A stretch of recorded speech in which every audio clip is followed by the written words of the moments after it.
ഒരുപാട് കാലത്ത് ആഗ്രഹം കേട്ടോ കുനാഫ ചോക്ലേറ്റ് തിന്നണമെന്ന്. അപ്പോൾ തന്നെ നമ്മുടെ കയ്യിൽ കിട്ടിയിട്ടുണ്ട് കേട്ടോ കുനാഫ ദുബായ് ചോക്ലേറ്റ്. അപ്പോൾ നമുക്ക് കഴിച്ചൊക്കെയല്ലോ. അപ്പോൾ കുറേ കാലമായിട്ട് വിചാരിക്കണം ഇത് കഴിക്കണമെന്ന്. അപ്പോൾ അവസാനം നമ്മുടെ കയ്യിൽ കിട്ടിയിട്ടുണ്ട് കേട്ടോ. ഇത് മിനി കേട്ടോ, മിനിയാണ് കേട്ടോ, ഉള്ള കട്ടകളാണ് കേട്ടോ.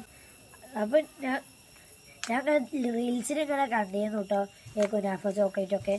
പക്ഷെ തിന്നാൻ പറ്റിയത് ഇപ്പോഴാണ് കേട്ടോ. ഞാൻ വിചാരിച്ചില്ല, മാമ കൊഞ്ചൊന്നും ഞാൻ വിചാരിച്ചിട്ടില്ല.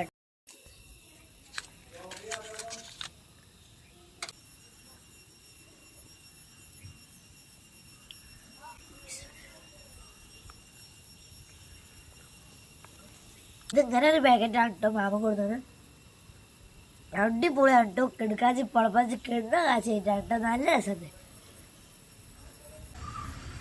അപ്പം ഇങ്ങോട്ട് കുനാഫ ചോക്ലേറ്റ് കഴിച്ചിട്ടുണ്ടെങ്കിൽ ഒന്ന് കാണാൻ മതി. അടിപൊളിയാണ്.